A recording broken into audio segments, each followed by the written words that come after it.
আজকে আলোচনা করব বাইকের বা ফোর হুইলারের স্মোক বা ধোঁয়া নিয়ে। ধোঁয়া কত ধরনের হতে পারে, কয় প্রকার, কী কী, এগুলো সমস্ত এই আলোচনার মাধ্যমে আপনারা জানতে পারবেন। তো প্রথমেই আসি, এই স্মোক ব্যাপারটা কি।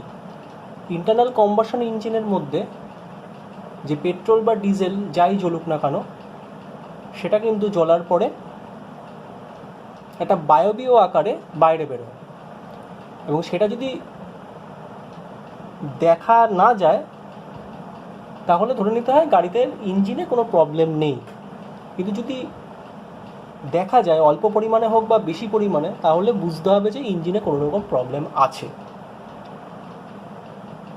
ইঞ্জিন কিন্তু খুব অল্প পরিমাণ হলেও ইঞ্জিন অয়েল বার্ন করে, যেটা আমরা খালি চোখে দেখতে পাই না, কিন্তু যখন খুব বেশি পরিমাণে বার্ন করে তখন বুঝতে হবে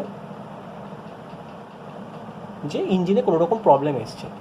এবার আসি স্মোকের বিষয়, স্মোক বা ধোঁয়ার বিষয়। ধোঁয়া সাধারণত 3 ধরনের হয়: সাদা রঙের ধোঁয়া, কালো রঙের ধোঁয়া এবং নীল রঙের ধোঁয়া। White smoke, black smoke and blue smoke. এবার কোন ধোঁয়া কী কারণে আসে সেটা একটু জেনে নিই।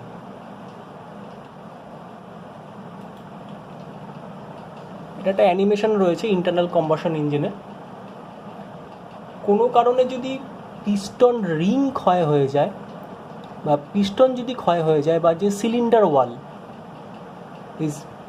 ইঞ্জিনের যে সিলিন্ডার ওয়াল আছে, সিলিন্ডার ওয়াল যদি ক্ষয় হয়ে যায়, তাহলে কি হয়, এই ক্র্যাঙ্কেস চেম্বারে যে ইঞ্জিন অয়েল থাকে লুব্রিকেশন করার জন্য, সেই ইঞ্জিন অয়েলটা, এই পিস্টন রিংয়ের কাজ প্রথমে জানতে হবে। পিস্টন রিংয়ের কাজ হলো ইঞ্জিন অয়েল যাতে কম্বাশন চেম্বারের মধ্যে না আসে, এবং পাওয়ার স্ট্রোকের সময় যাতে টাইট ফিটিংভাবে সিলিন্ডারের মধ্যেটাকে সিল করা থাকে, যাতে পাওয়ারটা বাইরে বেরিয়ে না যায়। এটা হলো পিস্টন রিংয়ের কাজ।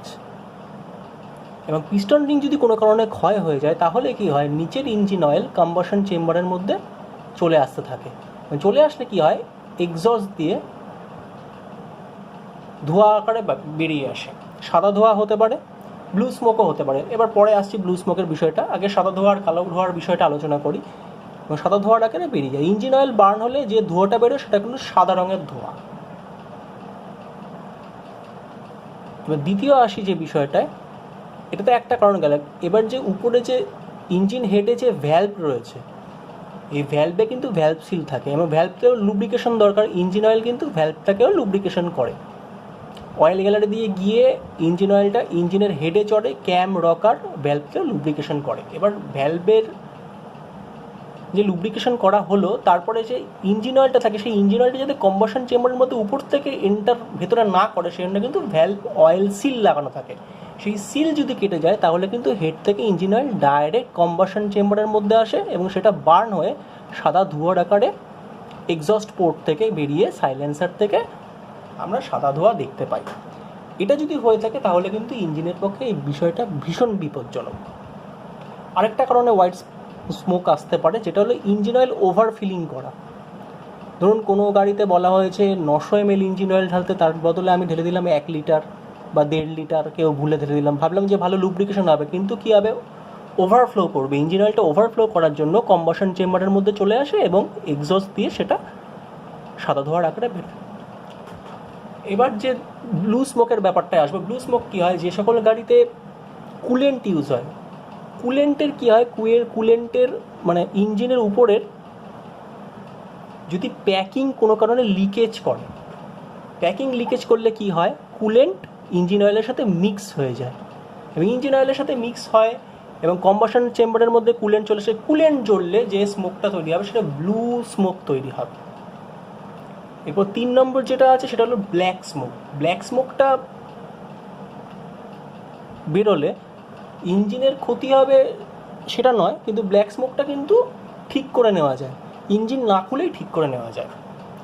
ব্ল্যাক স্মোক দেওয়ার কারণ হলো, যদি ইঞ্জিনের সিলিন্ডারের মধ্যে 4টে স্ট্রোক হয়, 4 স্ট্রোক ইঞ্জিনে, সাকশন, কম্প্রেশন, পাওয়ার আর এক্সস্ট, এই 4টে স্ট্রোকের মধ্যে যদি ধরুন সিলিন্ডারের মধ্যে পেট্রোলের পরিমাণ বেশি আসছে, পেট্রোল বা ডিজেলের পরিমাণ বেশি আসছে, হাওয়ার পরিমাণ কম আসছে, সেক্ষেত্রে কী হয়, পাওয়ার স্ট্রোক মারার পরেও কিছু অতিরিক্ত ফিউল থেকে যায়, যেটা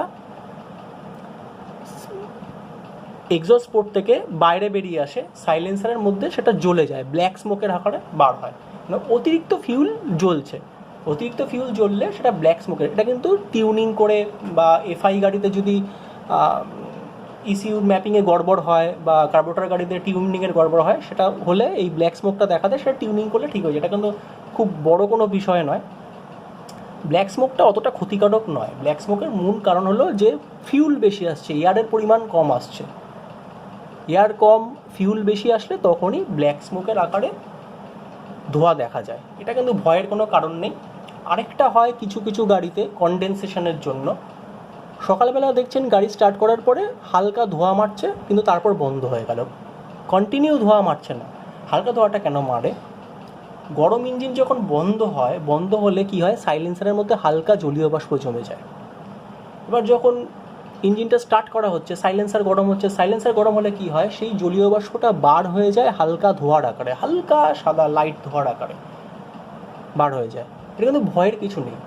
দেখবেন যে জল গরম করলে বা ভাতের হাঁড়ির যখন মানে ফুটতে থাকে, ভাত ফুটতে থাকে, দেখবেন মানে ভাতের যে জল আছে ফুটলে এটা সাদা ধোঁয়া বাষ্পীয় আকারে বেরিয়ে যায়। এবং এগুলো ইঞ্জিনের ক্ষেত্রেও হয়, BS6 ইঞ্জিনের ক্ষেত্রে, নর্মাল গাড়ির ক্ষেত্রেও হয়, যে গরম গাড়ি যখন ঠান্ডা হয়, শীতলীভবনের জন্য জলীয় বাষ্প জমে যায় সাইলেন্সারের মধ্যে, এবং সেই যখন আবার যখন ইঞ্জিন অনেকক্ষণ পরে স্টার্ট করালো, তাহলে কী হয়, তখন এই জলীয় বাষ্পটা তাপ পেয়ে হালকা সাদা ধোঁয়ার আকারে বেরিয়ে যায়। কিন্তু ওটা এক দু মিনিটের জন্যই সেটা কিন্তু স্থায়ী হয়, সব সময় কিন্তু দেবে না, কন্টিনিউয়াসলি দেবে না। কিন্তু কন্টিনিউয়াসলি যদি সাদা ধোঁয়া দেয়, তাহলে বুঝতে হবে সেটা ইঞ্জিন অয়েল বার্ন হচ্ছে। যদি 1 মিনিটের জন্য সাদা ধোঁয়া আসে তারপর থেমে গেল, তাহলে কিন্তু কোনো প্রবলেম নেই।